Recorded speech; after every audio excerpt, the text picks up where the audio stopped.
From organizations having to celebrate differently to individual families having to break tradition.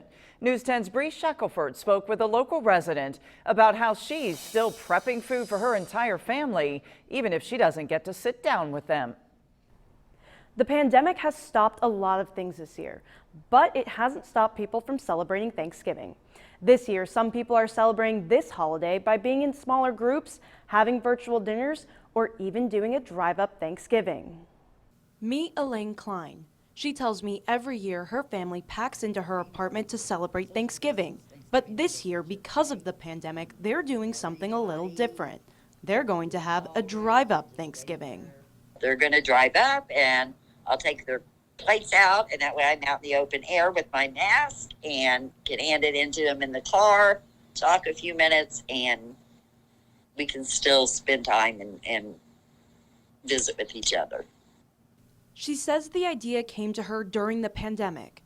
Klein tells me she's in the high-risk group for COVID-19 and that her family works in the healthcare industry. So having a drive-up Thanksgiving was the best option for them this year. They don't want to expose me to anything, and they're very, very cautious about it. And I didn't want a Thanksgiving to go by without, letting them know how thankful I am for them and the concern and love that they show for me every day. Klein says it's bittersweet to not be having them in her house this year, but they're making the best of this hard situation.